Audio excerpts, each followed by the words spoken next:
Sometimes you just want to go full acro.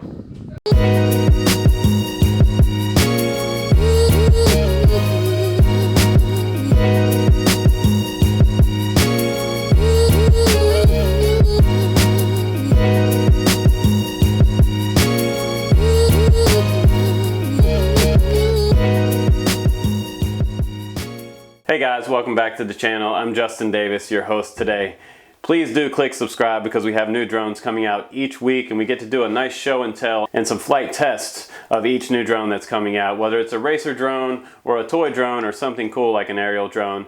This week we have something new from JJPRO. It is the P175.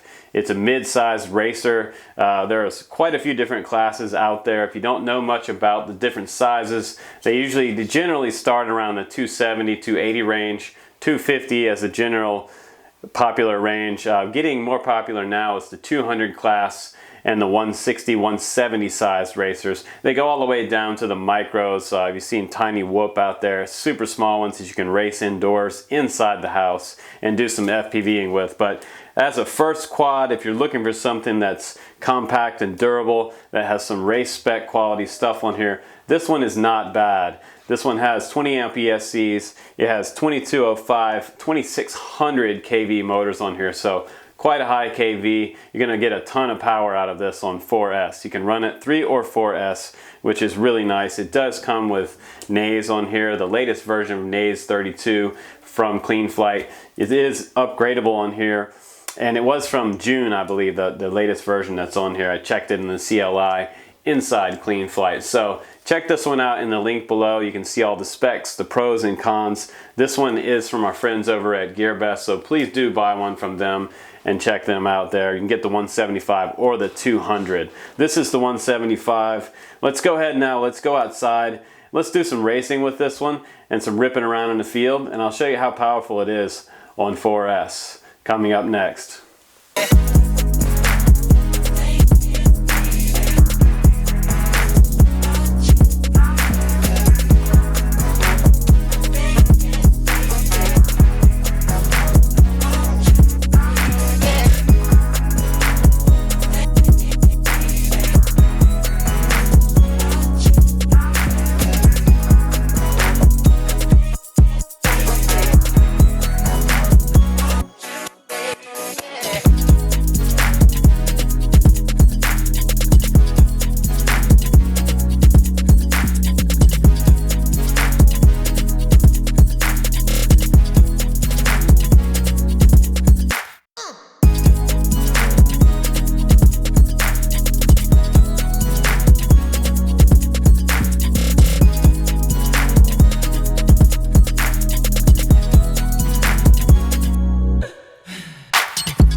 Okay guys, hopefully you enjoyed that flight footage. This thing is pretty sick. 175, super quick and fairly durable. The smaller these are, they seem to be a little more durable and take a crash a little better than the heavier ones, or some of the frames with the longer arms on there that are swinging 6-inch props. So you've got 4-inch props on here. They are pretty short and thick arms on here. I think we're looking at 3 to, I believe that's 4 millimeter arms on here. Pretty nice. And this one again comes with a battery protector plate on the bottom. Already has the Velcro installed on here, the strap for your battery. Your 20 amp ESCs are up here. Your buzzer is up front. Adjustable camera here. Your receiver is going to ride right here on this second plate here. Nice carbon fiber plate above the flight controller. Your XT60 is back here. Your VTX is riding up top along with your antenna. And you can take that on or off as well. You can add a different antenna on there if you want to upgrade that. There are some pretty nice antennas out there to choose from. I might go ahead and take some tape and put over top of these ESCs some electrical tape just to hold these down. You don't really want to put zip ties over them because we've had some guys damage their ESCs with zip ties. So very, very nice motors on here too. Those are the EMAXX 2205s with the red bottoms. A lot of racer guys right now are looking for those. Those are the sought after motors. So JJRC did a great job of choosing the right motor for their X frame. They are known in this setup, it's called JJPRO. So it says P175, I believe that's the Pro 175. There is a pretty nice camera on here. It is an 800 TVL, so in my Fat Shark Dominators, the picture looks really, really good.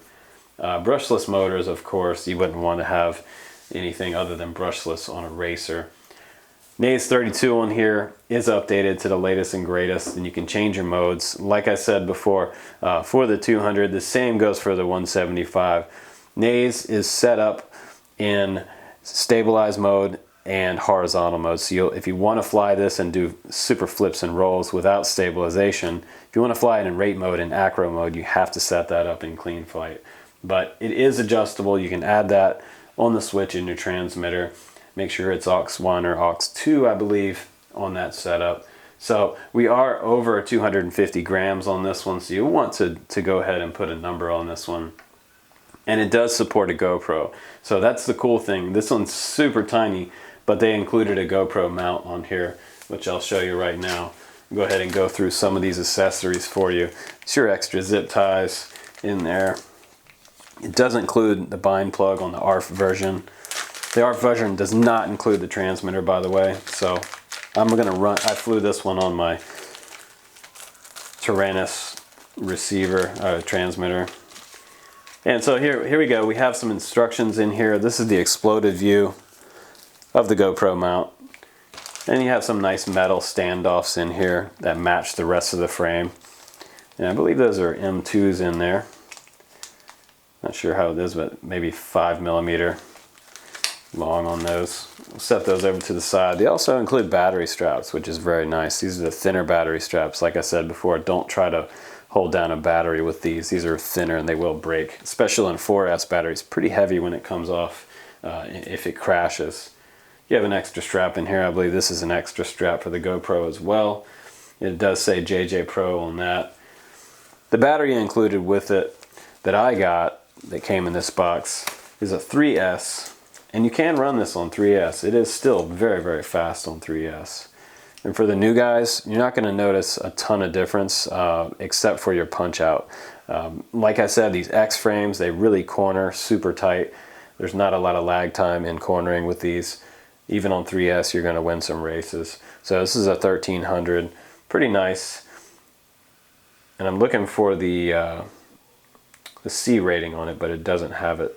Oh, okay, there we go. It's a 30C battery, so not too bad on the battery. Very important is the nuts that come with the motors. These things drive me crazy if they're those bullet nuts. I really don't like those. So these are the standard style self-tightening nuts. Very nice. They are clockwise and counterclockwise, so black and silver, so they tell you, so you know the difference. You have a visual cue. And you have your instruction manual here, and part of it's in Chinese and part of it's in English. It goes through the transmitter that you can get with it. It's a Nighthawk EM16 transmitter, which can bind up, and they do have a receiver for that running on PPM. But I'm going to use Cleanflight, I'm going to use the Taranis Pro in PPM. And I have an X4R that I'm going to convert over to use that. And this is the battery charger that comes along with it. This is a 3S battery charger, so don't try to charge 4S with this one. Also comes with your American standardized wall plug here. It just plugs in the bottom here, and your battery balance lead plugs in here, and you can go ahead and charge that battery. And this should take around an hour to charge this 1300.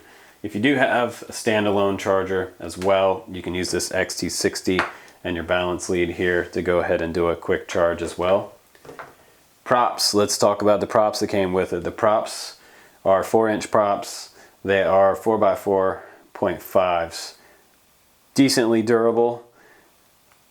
You can also add tri-props on here, or you could run quad props, 4-blade props. I would suggest sticking with these if you're just starting out. You're probably going to break a few props if you're just getting into this. I used to go through handfuls of props. We used to make necklaces out of all the broken props we had. But these feel decently durable. They have a little bit of flex, but they also feel really rigid. Very similar to the dowel props that we like to use.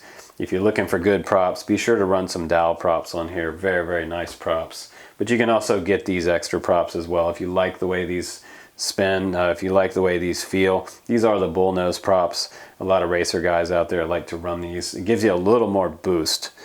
So a little more boost, but it also drains your battery a little bit faster as well. So if you see a nice rounded edge prop, it's going to run a little smoother, but it's going to give you a little bit less boost in the punch outs.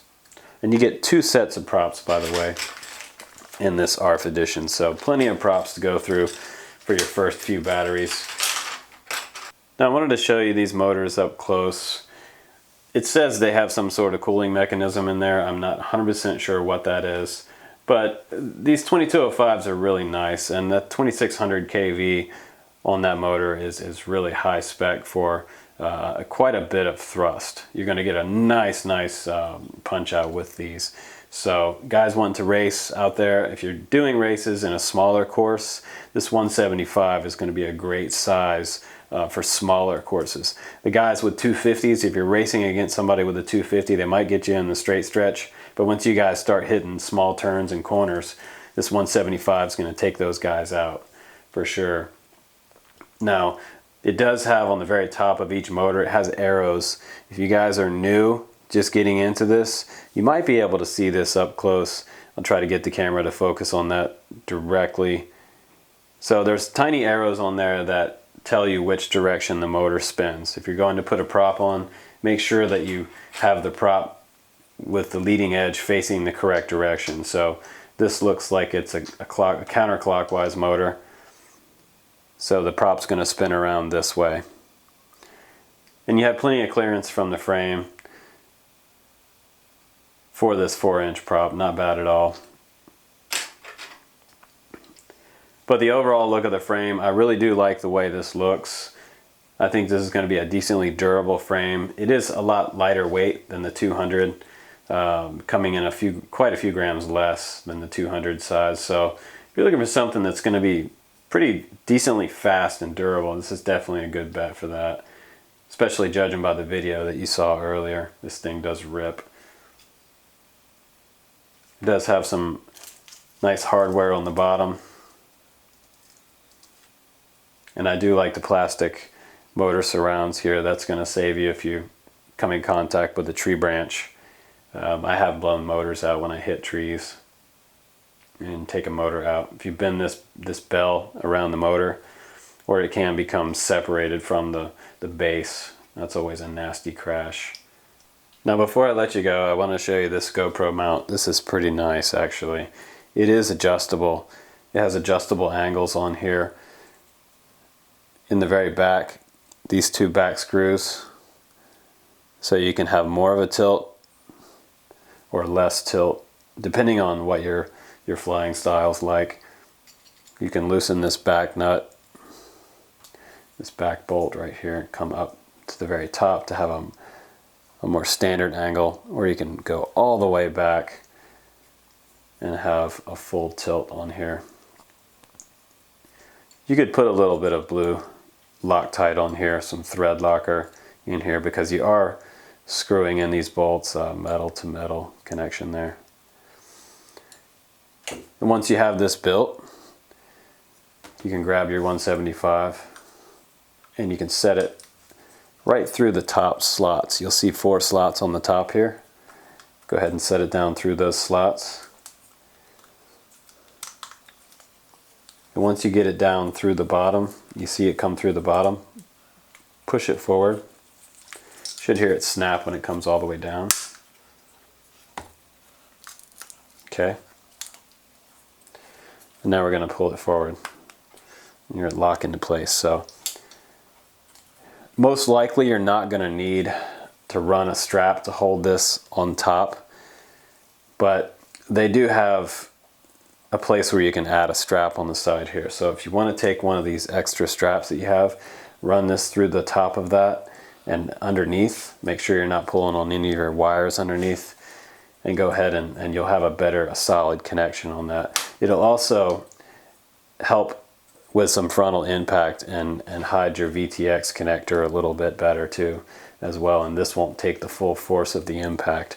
So your GoPro is going to be sitting up front. Make sure you have some sort of a cover on your GoPro, maybe a lens protector as well. But that's a pretty good tilt right there for that camera angle. That's going to work just fine. It looks about the same tilt as what's on the camera right now. So when you're going forward, your video is going to look straight. You're going to be at quite an angle when you're close to 3/4 throttle with this quad. You can take your strap and go right underneath these 2 anodized aluminum posts. Set your GoPro here and tighten up your strap, and you'll still be able to see your screen. You might have to come around back here and come up and over, and that'll work pretty good right there. So that's the JJPRO 175, guys. This is actually, it's looking really, really nice. Hope you guys enjoyed checking this one out. This is definitely one of my favorites so far this year. I have a lot of favorites because they keep just getting better and better. And now that JJRC is in the mix, we're going to probably see some more frames from them as well, and some more RTFs. Those guys like to really, really make nice quality toy quads, and new to the pack is the racing series from these guys. So check them out on Gearbest. Thanks again for hanging out. I'm Justin Davis from Drone Camps RC. See you on the next one.